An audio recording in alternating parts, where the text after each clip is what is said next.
Hello everyone, welcome back to आपका अपना channel G10 classes. तो G10 क्लासेस की फ्री स्टडी जोन की सीरीज में हम लोगों ने मैथमेटिक्स ऑफ क्लास 11th का पहला चैप्टर सेट कंप्लीट किया था। सेट चैप्टर कंप्लीट करने के बाद होपफुली आपके सारे डाउट्स क्लियर हो गए होंगे। आपको कुछ ना कुछ तो जरूर समझ में आया होगा, कुछ कॉन्सेप्ट्स बने होंगे, कुछ को आपने क्वेश्चंस किए होंगे, कुछ आपने डाउट्स हमसे पूछे होंगे, हमने उसका सोल्यूशन प्रोवाइड किया होगा। उस सीरीज में हम लोग आज मैथमेटिक्स क्लास 11 का सेकंड चैप्टर रिलेशन कंप्लीट करेंगे। कंप्लीट नहीं करेंगे इस पर्टिकुलर वीडियो में, इस पर्टिकुलर सीरीज में हम लोग रिलेशन चैप्टर को आगे बढ़ाते हैं। तो सबसे पहले वर्ड रिलेशन को समझने से पहले हमें कुछ टर्मिनोलॉजीज क्लियर होने चाहिए। तो सबसे पहला जो टर्म है वो है हमारा ऑर्डर्ड पेयर। ऑर्डर्ड पेयर क्या होता है? टू ऑब्जेक्ट्स और elements in the fixed order. Fixed order का मतलब होता है कि ऑर्डर जो है वो मैटर करता है। तो यहाँ पे क्या है कि let there be two non empty sets. Non empty set का मतलब हो गया कि उसके अंदर एटलीस्ट एक एलिमेंट तो प्रेजेंट होगा। दो सेट है A and B, both are non empty, और एक ऑर्डर्ड पेयर ए है सच दैट जो ए है वो पहले सेट में बिलोंग कर रहा है एंड जो बी है वो दूसरे सेट में बिलोंग कर रहा है। ए कॉमा बी जो ऑर्डर है ये फिक्स्ड होना चाहिए, मतलब ऑर्डर मैटर करता है। A comma B is never equals to B comma A. Fixed order में होना चाहिए। हाँ, ये जरूरी नहीं कि A and B need not to be distinct. जरूरी नहीं है कि ए और बी दोनों अलग अलग हो सकता है दोनों एक जैसे भी हो। तो A and B need not to be distinct. तो सबसे पहले हमें ऑर्डर्ड पेयर समझ में आ गया कि ऑर्डर्ड पेयर है तो दो एलिमेंट होंगे उसके अंदर, एक पहले सेट से बिलोंग करेगा और दूसरा वाला एलिमेंट दूसरे पर्टिकुलर सेट से बिलोंग करेगा। ऑर्डर मैटर करता है एंड एलिमेंट्स को डिस्टिंक्ट होना जरूरी नहीं है, एलिमेंट्स को यूनिक होना जरूरी नहीं है, ए बी के इक्वल भी हो सकता है। अगले पे आते हैं इक्वलिटी ऑफ ऑर्डर्ड पेयर्स। अगर बोला जाए कि there are two ordered pairs a1 b1 is equals to a2 b2। अगर दो ऑर्डर्ड पेयर इक्वल है तो इससे क्या कंक्लूड किया जा सकता है कि पहला वाला एलिमेंट इज इक्वल्स टू पहला वाला element of second ordered pair and second element of the second order pair के बराबर होगा। तो जो बेसिक क्वेश्चन, सबसे बेसिक क्वेश्चन आता है इस पे वो ये आता है कि एग्जाम्पल बोल दिया अगर कि 4x plus Y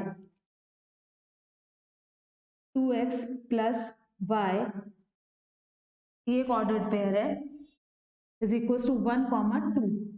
find the value of x and y। तो यहाँ पे क्या करेंगे, एक पर्टिकुलर ऑर्डर पेयर ये है, दूसरा ऑर्डर पेयर ये है, पहले ऑर्डर पेयर का पहला एलिमेंट और दूसरे ऑर्डर पेयर का भी पहला एलिमेंट दोनों इक्वल होगा, मतलब 4x प्लस वाई क्या होगा 1 के बराबर, और दूसरा एलिमेंट भी बराबर होगा दूसरे वाले के 2x plus y is equals to 2। हमारे पास दो इक्वेशन है, दो अननोन है, दोनों को सॉल्व कर लेंगे। सब्ट्रैक्ट करने पे हमें मिलेगा x is equals to -1/2। Substituting the value of x in any of the equation, हम लोगों को यहाँ पे क्या मिलेगा 2 into -1/2 plus y is equals to 2। यहाँ से मिल जाएगा y is equals to 3। तो सबसे जो बेसिक क्वेश्चन आता है वो यही आता है कि x और y की वैल्यू निकालना रहता है इक्वलिटी को यूज करते हुए। यहाँ तक अगर आपको क्लियर होगा तो इसके आगे बढ़ते, ये हमारा सेकेंड टॉपिक था इक्वलिटी ऑफ ऑर्डर्ड पेयर्स। इसके बाद आता है कि अब ये ऑर्डर्ड पेयर निकल के कैसे आता होगा, ऑर्डर्ड पेयर बनते कैसे होंगे। तो ऑर्डर्ड पेयर बनते हैं कैसे, कार्टेशियन प्रोडक्ट से। Cartesian product of the two sets. क्या होता है कि हमारे पास अगर दो सेट है ए एंड बी, तो कार्टेशियन प्रोडक्ट अगर हम सेट का लेते हैं तो वो रिप्रेजेंट करते हैं ए क्रॉस बी, और ए क्रॉस बी में क्या आता है, set of all the ordered pairs. मतलब ए क्रॉस बी में किस तरह के एलिमेंट्स होंगे, पेयर वाइज एग्जिस्ट करेंगे। तो A cross B is a particular set, अगर उसको हम सेट बिल्डर फॉर्म में लिखें तो वो होगा ए कॉमा बी सच दैट पहला एलिमेंट हमेशा पहले वाले सेट में बिलोंग करेगा और दूसरा एलिमेंट दूसरे सेट में बिलोंग करेगा। A belongs to A and B belongs to capital B. कुछ इस तरह से एग्जाम्पल लेके ज्यादा अच्छे से समझ में आएगा कि अगर एक ए सेट है जिसमें एलिमेंट्स हैं 1 2 3 और एक बी सेट है जिसमें एलिमेंट है ए ई, ए क्रॉस बी अगर हम लेते हैं तो क्या होगा, इसमें हम लोग सेट ए का हर एलिमेंट सेट बी के हर एलिमेंट से लिंक होगा। तो पहला क्या होगा 1 कॉमा ए और दूसरा क्या होगा 1 कॉमा ई, ये हो गया 1 के साथ रिलेशन। फिर सिमिलरली 2 के साथ ए भी होगा और 2 के साथ ई भी होगा। फिर 3 के साथ ए और 3 के साथ ई, कुछ इस तरह से। तो ये हो गया ए क्रॉस बी के एलिमेंट्स। ए क्रॉस बी के अंदर कितने एलिमेंट आए, 6 एलिमेंट आए। अब अगर हम बी क्रॉस ए निकालें तो देखें क्या आता है। बी क्रॉस ए का मतलब ये हुआ कि पहला एलिमेंट ऑर्डर्ड पेयर का पहला एलिमेंट सेट बी से बिलोंग करेगा और ऑर्डर्ड पेयर का दूसरा एलिमेंट सेट ए से बिलोंग करेगा। मतलब ये हो गया ए कॉमा 1, ए कॉमा 2, ए कॉमा 3, ई कॉमा 1, ई कॉमा 2 और ई कॉमा 3। तो इससे हम लोग ये कंक्लूड कर सकते हैं कि ए क्रॉस बी में नंबर ऑफ एलिमेंट्स जो होंगे वह उतने ही number of elements B cross A में होंगे, पर ए क्रॉस बी जो है वो कभी भी बी क्रॉस ए के इक्वल नहीं होगा। क्यों? क्योंकि ए क्रॉस बी में जो ऑर्डर्ड पेयर आएगा उसका पहला एलिमेंट सेट ए से बिलोंग करेगा और दूसरा एलिमेंट सेट बी से बिलोंग करेगा, और जो बी क्रॉस ए में ऑर्डर्ड पेयर्स आएंगे उसमें पहला एलिमेंट सेट बी से बिलोंग करेगा और दूसरा एलिमेंट सेट ए से बिलोंग करेगा। तो ये हमारा थर्ड था, Cartesian product of two sets, two non empty sets. अगर हमारे पास दो नॉन एम्प्टी सेट्स हैं तो उसके अंदर हम लोग उन दोनों के बीच में जब उनका कार्टेशियन प्रोडक्ट करते हैं तो हमें आंसर में क्या मिलता है, प्रोडक्ट या set of all the ordered pairs. ये हो गया। इसके बाद अब कार्टेशियन प्रोडक्ट करने में कितने एलिमेंट्स आएंगे, number of elements in Cartesian product. तो जैसा कि आप लोगों ने देखा ए क्रॉस बी में, ए क्रॉस बी एक सेट आया, उस सेट की कार्डिनैलिटी, उस सेट की कार्डिनैलिटी कितनी है 1 2 3 4 5 6। ये किसके बराबर है, cardinality of set A into cardinality of set B. क्यों? क्योंकि सेट ए की कार्डिनैलिटी थी 3 और सेट बी की कार्डिनैलिटी है 2, तो 3 इंटू 2 3।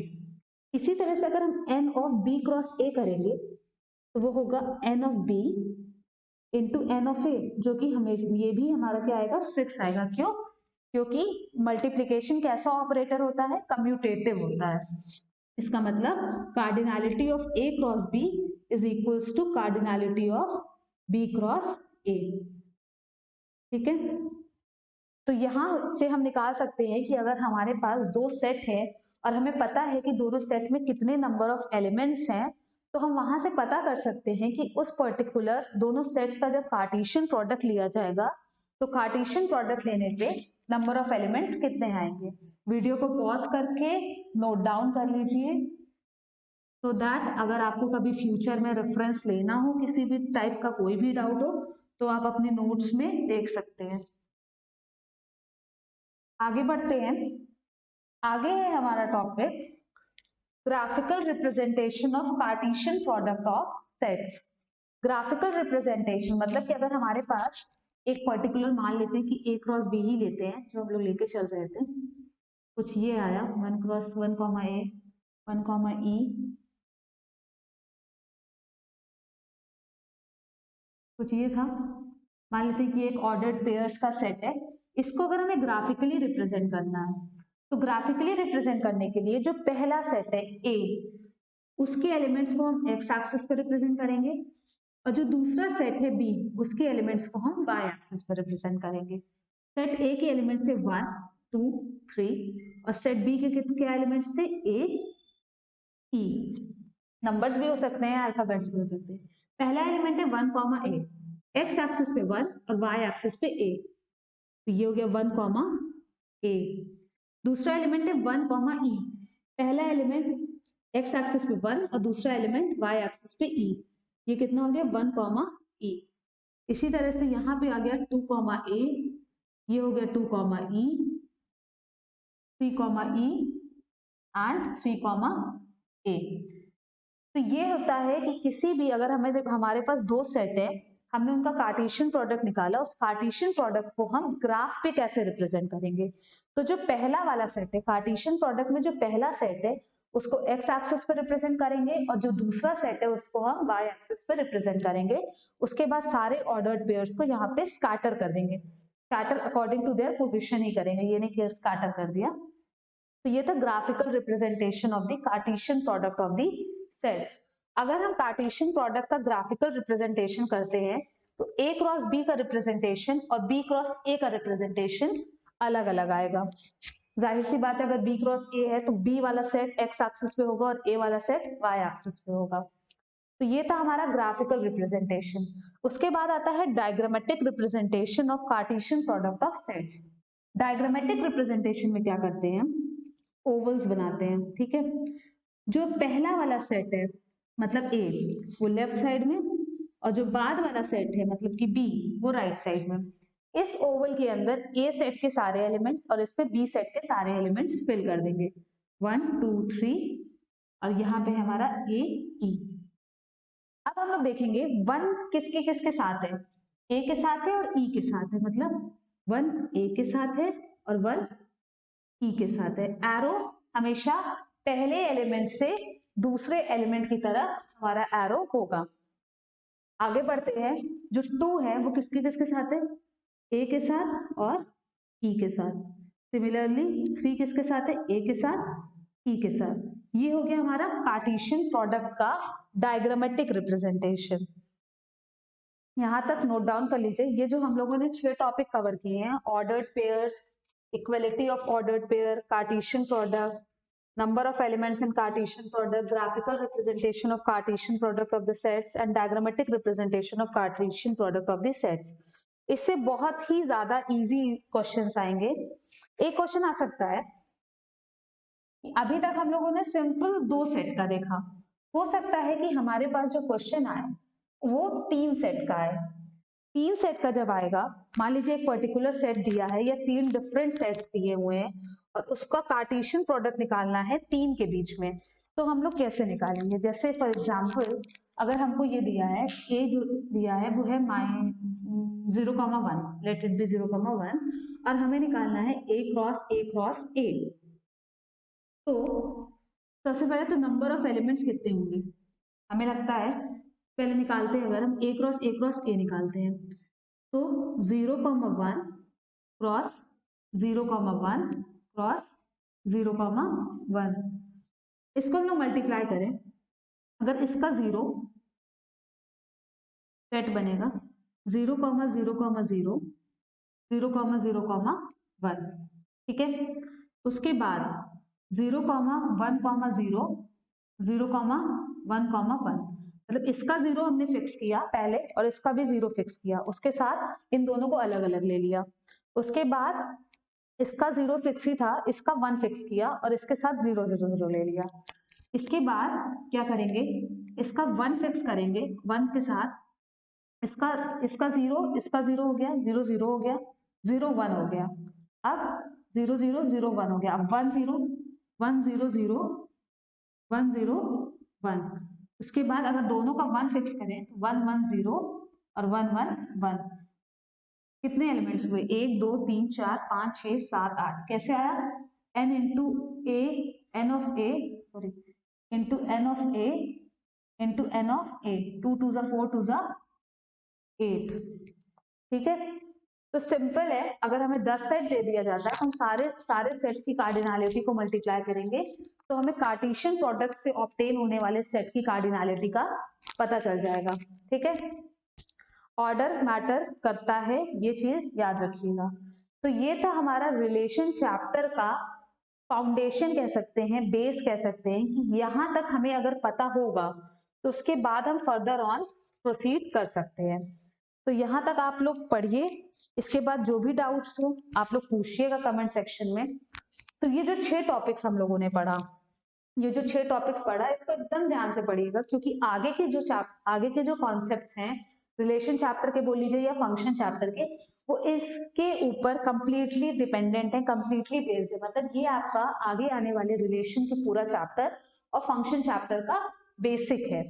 तो इसके क्वेश्चंस कंप्लीट कीजिएगा, जो भी डाउट हो वो कमेंट सेक्शन में पूछिएगा। अगर आपको वीडियो थोड़ी सी भी प्रोडक्टिव लगी हो तो लाइक कीजिएगा, अपने फ्रेंड्स के साथ शेयर कीजिएगा, उनको भी बोलिएगा कि वो फर्दर ऑन अपने फ्रेंड्स के साथ शेयर करें।